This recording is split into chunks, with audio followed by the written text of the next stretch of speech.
Hello everyone, this is ETH and welcome back to another episode of Fire Emblem Heroes. As you can see, not too big of a surprise, we were unable to make it to tier 38 and beyond. So unfortunately we're going back down to outside of Vaults. Not too surprising though, we don't have Yoon, we don't have... I have no idea Why do I never know how to pronounce it? Gato? Probably completely wrong, but not as bad as these replays. And once again, we get to goofball this season with our goofball team. Not too mind-blowing here. Just our good old infantry pulse shenanigans. Got our Julia here with one cooldown Glacies, purely to meme on hardy fighter units that she can actually double, but nothing out of the ordinary here. Pretty straightforward start because we have safe defense, so what can we do? Nothing. But overall, I would say our defense, given that we don't even use duelist hindrance, it's pretty much a win. It's pretty new how much we can get away with even not using duelist hindrance. It's a complete meme at this point, but here comes even pulse tie.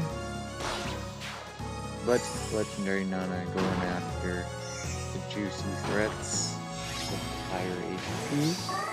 So that's all she's going to get to do here. She at least survives one attack, but she definitely isn't going to survive two. And because of that, that's just going to be a ripperoni for us. Unless Legendary Julia can clutch.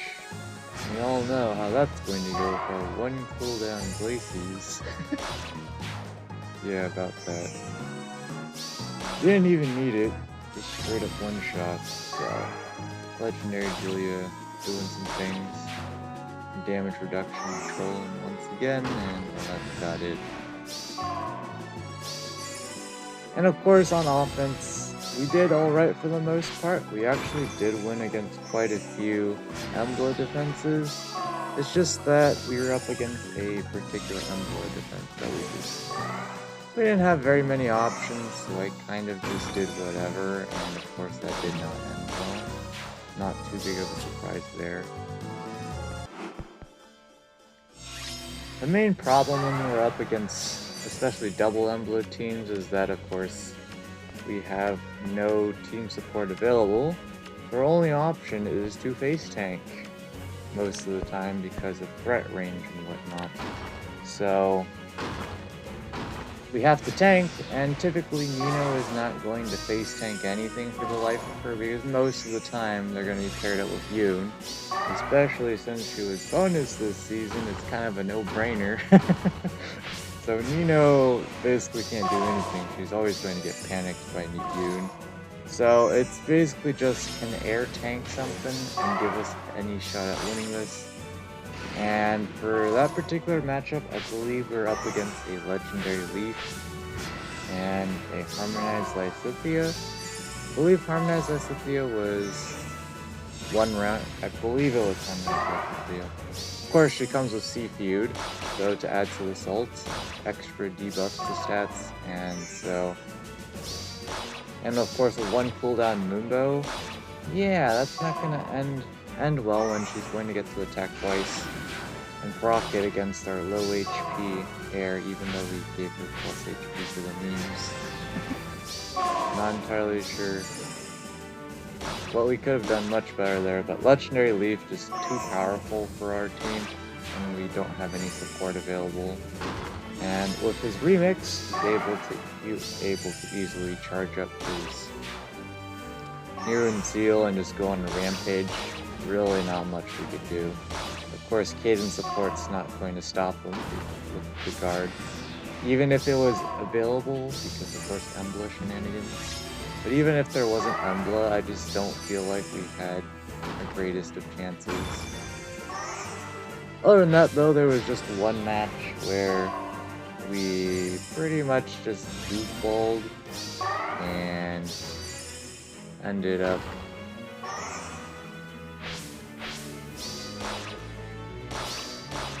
okay.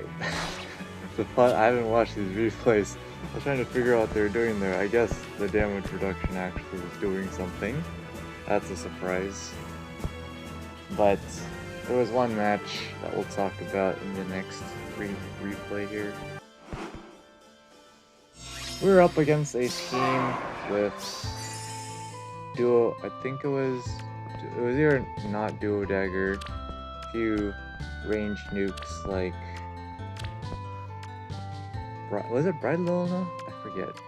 Someone with an AoE. But essentially, apparently, I did not figure out the enemy movement order correctly because Air did successfully bait one of their ranged nukes. I think it was Bride Lilna. But apparently, I didn't get it right because the harmonized Catria moved first before the knots, and then Knot was able to take out Air because I was being a bit aggressive on the aggressive side and placing my units further forward so we would be able to nuke more units the following turn, which I felt like we needed to do because their mobility was pretty high, and so just running didn't seem like the greatest option. But of course, we goofed that, so Air died, and then we ended up having to sack, I believe, another 2 or 3 units or something.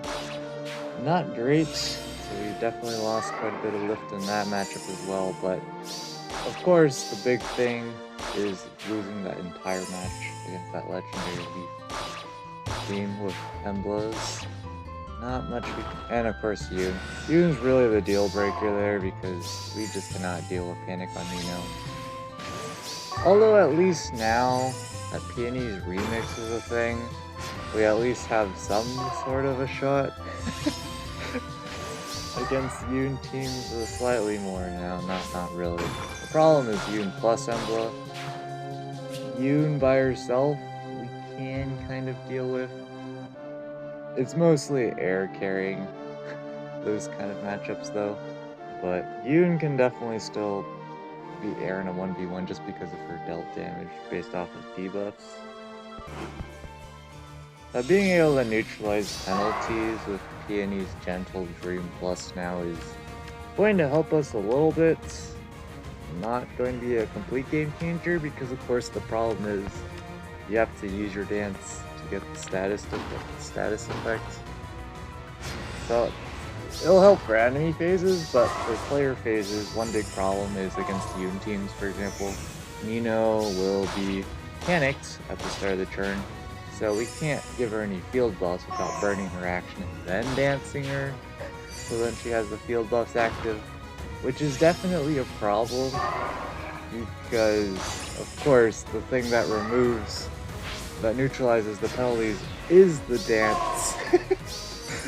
And if we're already going to be using it to get rid of the penalties on Nino, that kind of defeats the whole purpose of using it on our player phase, so it's more for enemy phase purposes. So that's still way better than what we had before. Can't complain. It also does make some particular units worse. Cough cough Yoon. Because she does rely on penalties. So I think Air going forward, thanks to Gentle Dream Plus, will be able to more reliably pick up those kills, which is nice. Or survive and pick up those kills. She definitely does struggle against Sturdy Impact Yoon though. Picking up the one shot is pretty non-trivial. Not to mention the damage reduction. But honestly, Air is still holding up because of course we have the support for it. She can get a pretty solid res stat, and because we memed and gave her plus HP, she has an extra +1 attack and res to start from her max HP, because her max HP increased enough for that.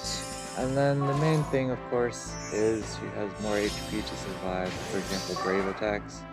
Granted, of course, having more res there would be generally better. The HP is more useful in instances, for example, where she has to take tank on the defensive side.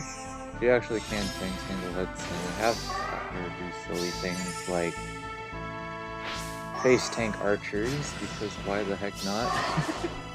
It's super rare, of course. The actually competent high attack archers are going to still one-shot her, of course, but yeah, we're not going to worry about that. Here we got ourselves the legendary Nana dance. That's not going to do anything because, of course, Sendathun is blue, and she debuffs attack, and they overall are just going to have bulky enough units to deal with that, and they are trying to take out legendary Julia here, presumably because they don't want to have to deal with Fallen Rhea trying to 1v1 that, but the thing is, they left their dual Asker outside of range of Ascended Thune, and so with Luna going down, they're able to cheese out a kill there. But yeah, with Escutcheon, there's no way that Not was going to be able to take out Ascended Thune as far as I know. But at this point, yeah, it's a lost cause for them grabbing the ether structures unless they can stall long enough, which it looks like they almost could. Actually, they're going to here because they correctly put Ascended Thune out of range, so well played. There we go. But of course, with this team, the theme of the week, and just any season in general, is can we get one kill at least with our meme squad? And to be honest, pretty feasible. I also like how Peony's remix came out before the end of this season, so I was able to utilize it for our last match of the season, which was pretty funny. Totally balanced. And well, here's the Glacies that we were talking about. The specific reason why we run it at cooldown. So that is a rip to their Brave Hector, our only real counter, because a lot of folks don't bring techs for dealing with whatchamacallit. Techs for recharging their Aegis reliably. That's why rearmed Robin is pretty popular with Farsight, because of that built-in cooldown acceleration into her A slots. So it definitely helps her out there. But yeah, I don't feel like we are going to build Brave Hector for a Farsight unit, or just in general. I don't even know at this point if we're ever going to build a far save. I think it's just a meme for us now. And by build a far save, I mean building one from scratch and actually foddering far save to a unit, because of course, or just foddering the save unit, save skill to another unit. So of course we do have near save and far save available for fodder, we just haven't done it. Probably 2 won't. 10 out of 10. Our opponent here is probably just getting set up for Gale Force. He got that special cooldown acceleration from Na, which is super nice. I'm probably going to just initiate in with Summer Edelberg to make the most sense here. There's the smite, and here we go. Any kills you can pick up. Barely killed him out there, but still killed him nonetheless. Now they got Wings of Mercy, able to take out Self easily, not too big of a surprise there. What are they doing against Legendary Julia here? Oh, they're just going to one turn it, which is very solid. Completely forgot that I had Wings of Mercy. I was like, how are they finishing this again? Yeah. I guess also as well they had the dual skill available, I think, so easy cakewalk there.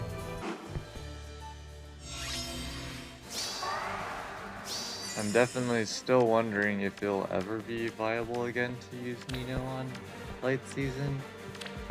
There's just too many threats for us to deal with. Of course, Medius is a huge game breaker for us, and we're heavily reliant on Bolt Tower. And then you have, of course, Emblem and her huge shenanigans. We don't even care about undefended, of course, because we don't do save units, but boy oh boy, this feud broken as heck against our team.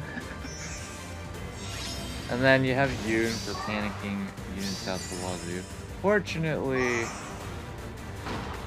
the defense and res panic usually ends up going on to Milla, which is not too big of a deal. But of course, for speed, and I believe attack as well, Nino takes it, although that might be not quite right. As you can see here though, Legendary Nana not really able to do much against these units just because the HP inflation, debuffing attack, and of course the Suggestion Triangle helps out as well. Nice plus 150 SP by the way. So much SP. At this point they can just leave 300 SP. Can we go even higher? Anyways. Of course, Self's not going to do anything. I definitely should probably switch Self out for a different infantry pull spot.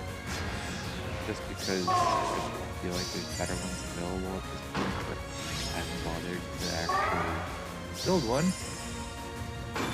Just because, yeah, Self never really does anything at this point. I highly doubt people are actually deterred from using some of their teams because of his 2 cooldown Ignis. What you gonna do? I'm not entirely sure what to think of, I'm just gonna call him Kato, in terms of being a light mythic. The main thing is he buffs res, which is super nice for tanking purposes, and well, unironically dealing with AoE, it just adds to assault pretty much. You just have so much tech coverage against whatchamacallit, AoEs. You have the damage reduction from the weapon effect, and then you also have more res, so it's just extra self to the wound. But as you can see there, having guard is super useful for not getting absolutely annihilated by Glacies. That's why those are the kinds of instances where pre-charging Glacies is nice. But here, unfortunately for our opponent, we got reposition memes, and so Milla gets the short end of the stick. And so they end up surrendering because of that. Also forgot to mention, we also have quite a few replays this week. I don't think we had any rematches either, so just some matchmaker things, I suppose. We might have had a rematch or two, I just don't remember. Interesting team here. Obviously, they're just going to go with the Brave Dimitri hit and turn strategy, which perfectly works as long as you can survive.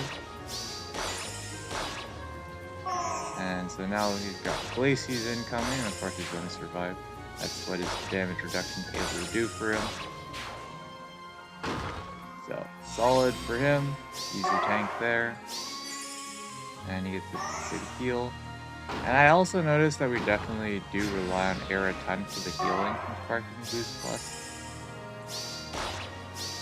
So I ended up skipping an Ether Structure in one match because I was having the enemy Triandra was at 1 HP, constantly attack our Gaiden just to stall turns. The problem is he couldn't tank that much because air wasn't there to keep healing him after the attacks.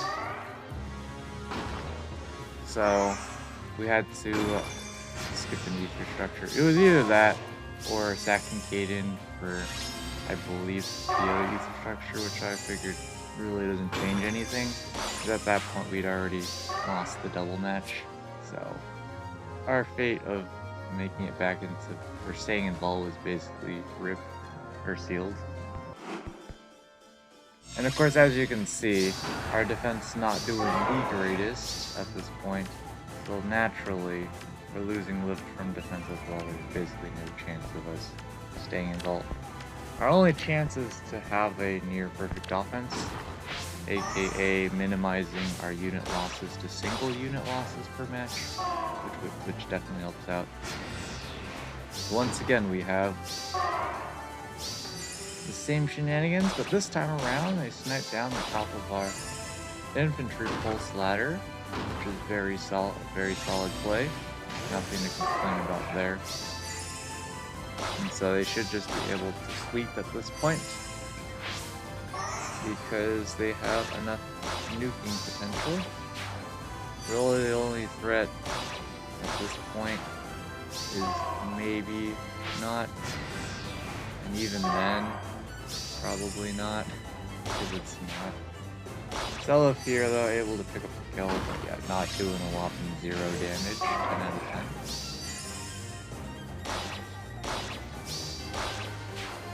So at least we get a kill, but that's about it. Of course, Seliph not able to survive a hit.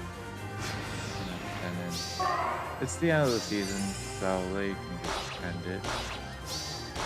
Nice end turn shenanigans, but they can't pick up the kill because mirror impacts, by the way. Definitely been super useful. I forget what the new skill is called, but it's basically mirror impact, but instead of, well, it's remote sparrow, but instead of speed you get res. I feel like that could be useful in Legendary Julia, but it just really compounds on the, you're going all out offensive there, and I feel like the extra damage reduction can be useful for surviving counters, especially if there's great weapon attacks. Well, dual leg yarn. Dual leg yarn can definitely be a huge menace for us, for sure. And while this is probably one of the top compositions for a Gale Force squad, it's not the complete one, but it's definitely a very solid one. So yeah, not too big of a surprise that I'm getting absolutely demolished here. And there you go. And with that, we see that we lost tons of lift on defense this week. What was that? 210 or something? So yeah, absolutely no shot of staying in vault. Not gonna complain though. Looks like we might make top 6k, depends on how many people didn't play Aetherids yet.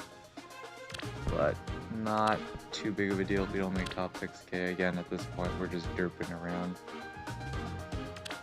For Resonant Battles here, unfortunately, we're just outside of going back up to Pinnacle 20. You don't have a Harmonized hero for these bonus titles, so what can you do?